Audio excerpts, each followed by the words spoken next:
right, good afternoon, everybody. Happy holidays. Captain Roy Love here, President of the Association of Naval Services Officers, coming to you with another chapter of the member in the spotlight for the Association of Naval Services Officers.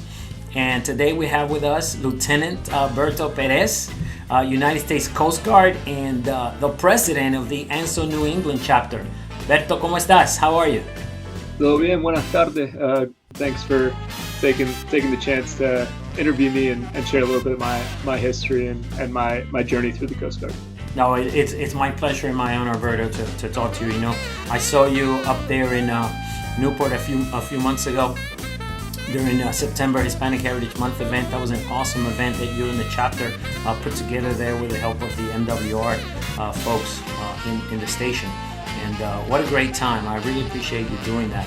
You know, you're a role model, and a lot of our folks will walk by you in your uniform and say, hey, thank you for your service. But a lot of people don't really understand what it is that you do, where you come from, what your background is. So, you know, today is all about you. I want to celebrate your service and thank you for what you're doing. I want to know a little bit more about you, though. Where did you grow up? What's your heritage? What's your background? Thanks for that question. So I grew up in Princeton, New Jersey, went to high school there, part of a big Venezuelan family, lots of holidays, music, food, spending time together. The family unit was really a big part of my upbringing. I went to high school at Princeton High School and decided to join the Coast Guard. So I went to the Coast Guard Academy, started there summer 2009 and graduated in 2013 and been active duty ever since graduated from the Academy. Wow, the Coast Guard Academy. Where is the Coast Guard Academy? Coast Guard Academy is located in New London, Connecticut, right along the shoreline, exit 82, along the shore. So how was that experience going to the Coast Guard Academy? And how did you make it in there? So you went to high school, and what was the process to get accepted to the Coast Guard Academy? And were there any other Venezuelans in your class? So pretty challenging application process, went through the SATs, had to submit a physical fitness examination ahead of attending. And then one of the big things that they look for was leadership experience. And so through some community service and through the Boy Scouts, I was able to show that I had some leadership experience under my belt.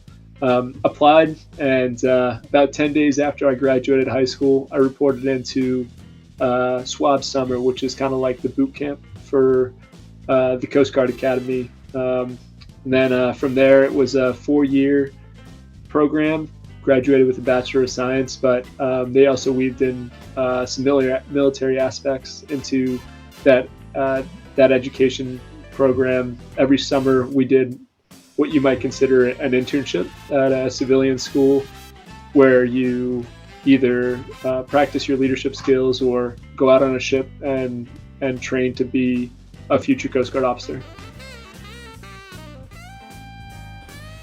Wow, that's awesome. So not only were you in the Boy Scouts, but you decided to join the military, right? And I know the Coast Guard is kind of Department of Transportation with a law enforcement arm, but you know, you're a uniformed service member. What led you to join the military, to join the Coast Guard, to serve?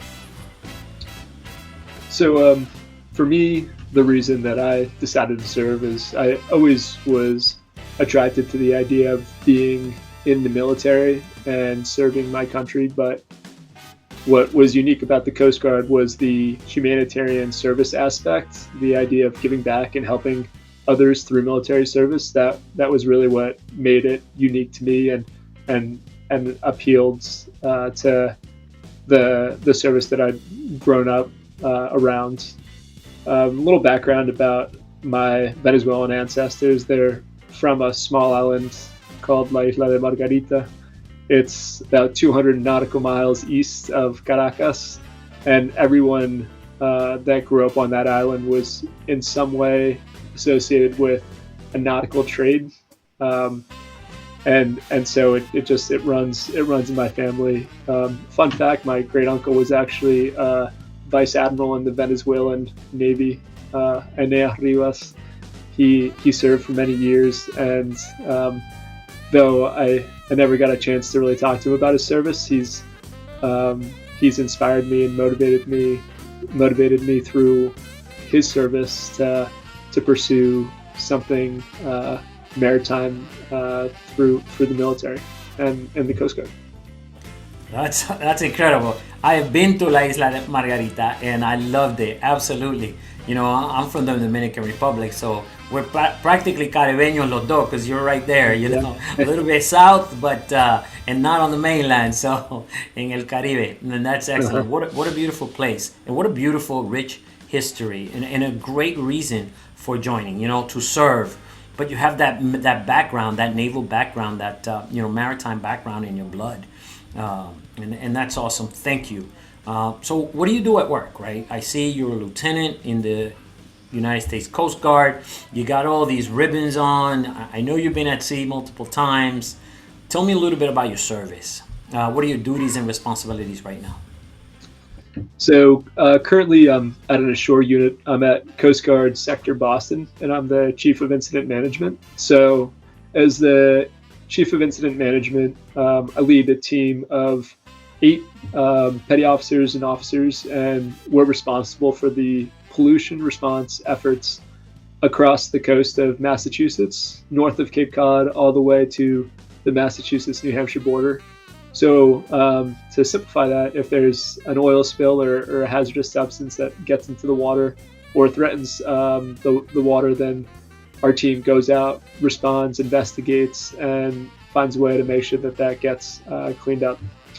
Additionally, another thing that I focus on is I'm a command duty officer, which means that the search and rescue mission of the Coast Guard in this region, if there's someone who's broken down on their boat or needs assistance while they're out on the water, they can call the Coast Guard, and a watch team will help to dispatch resources, whether it's a helicopter or a boat, or even just offering assistance over the phone to try and help to prevent an emergency from happening on the water. So those are some of the things that I do in my role as Chief of Incident Management here at Coast Guard Sector Boston.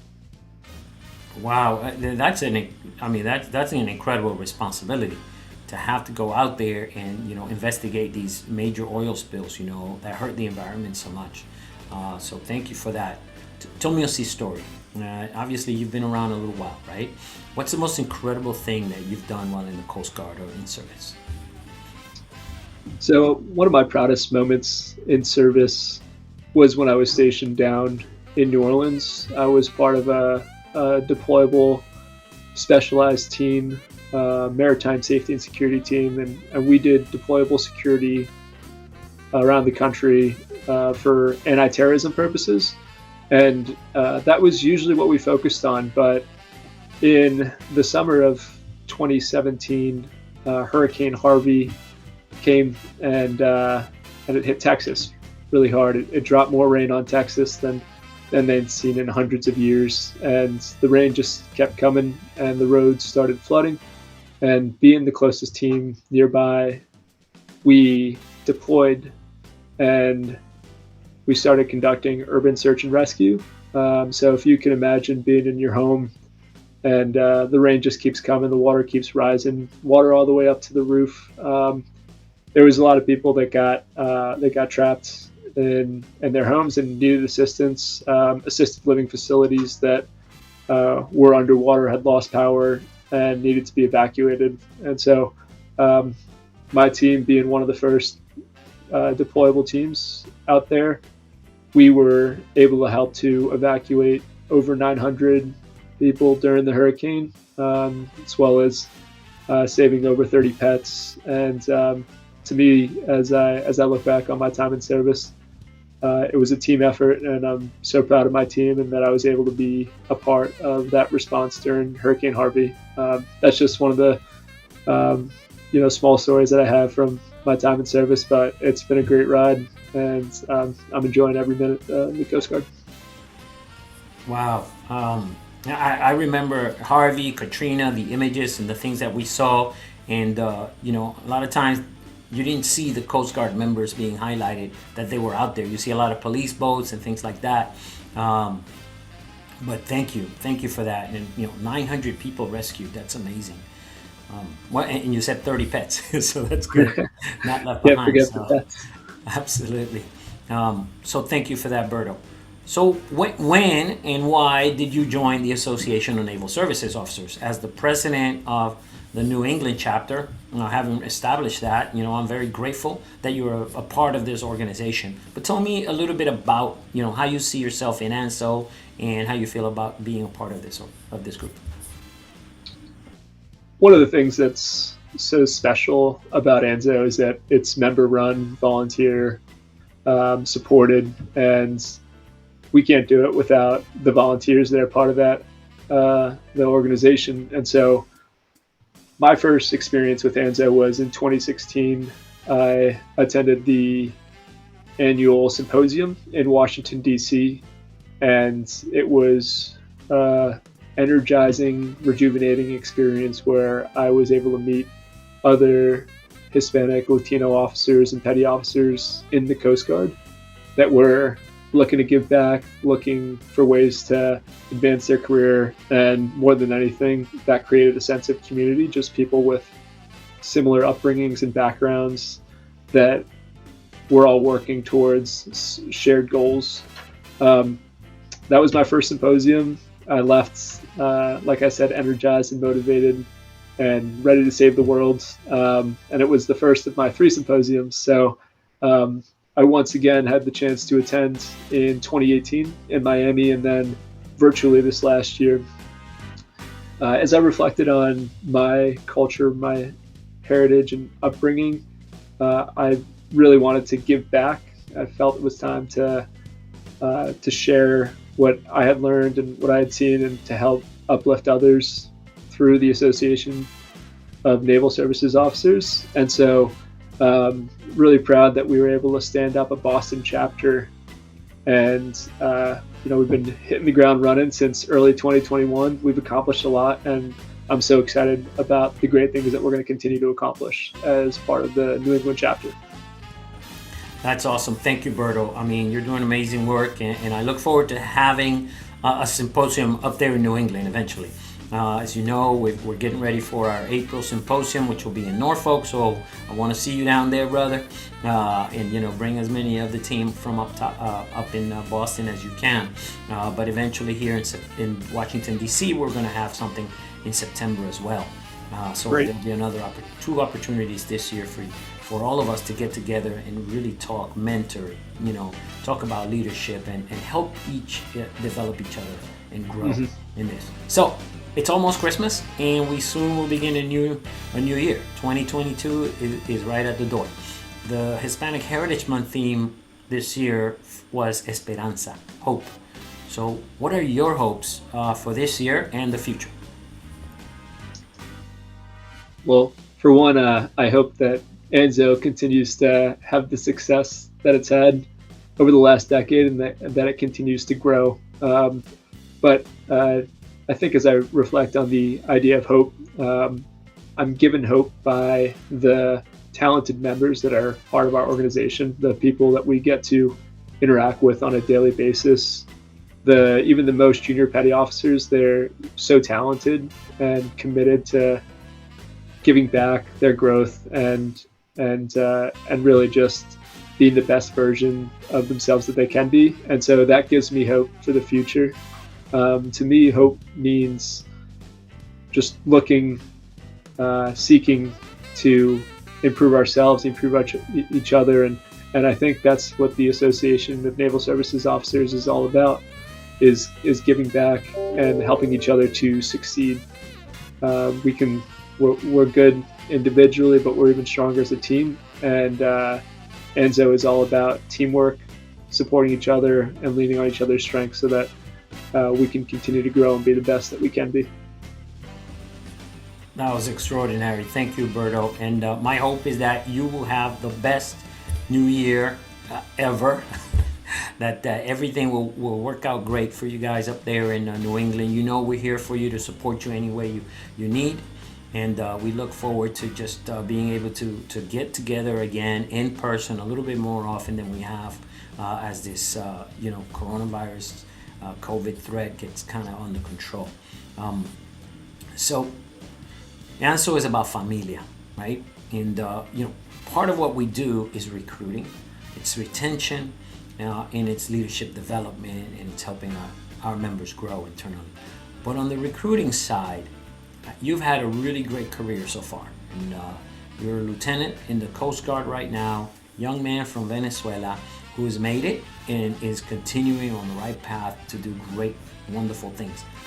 What would you tell a young man or woman who is thinking about joining the military, joining the services, about your service and why they should do this? One of the things that I think always holds us back is our own inhibitions and concerns. And if someone's interested in service, one, I would say reach out to someone, ask questions, be curious and learn. And two, at the end of the day, sometimes you just gotta do it, right? And it might be the best thing that you ever do. So don't let yourself be your own worst enemy and prevent yourself from accomplishing something that you think wasn't possible. Just go for it and just do it, and you'll be amazed at what you can accomplish when you set your mind to it. That's extraordinary. Thank you, Berto. Absolutely. When I joined the Navy when I was 18, and I didn't think I would be in it for 30 years, but it came and went, and I'm so glad that I did. I learned so much, and the best part about being in services, you get to meet people like you, people who are out there representing, being positive examples of what we can accomplish, how far we can go, and all that we can do. So thank you for that. So with that, I will leave you with the last words. Berto, what would you like to say to our members at ANSO? Keep pushing forward. We always say adelante con ANSO. It's a team effort, right? So push for those opportunities to not only develop yourself, but to also give back to the community. I know we got a lot of chapters out there. I'm excited to see all the events and the great things that our chapters can accomplish together, and really just excited about the future. And most importantly, look forward to seeing you all out here in Boston at some point for annual symposium. It's going to be great, and I look forward to helping to host that. So thanks for everything that you do, and keep up the great work. Gracias, Berto. Adelante con ANSO, hermano. Adelante con ANSO.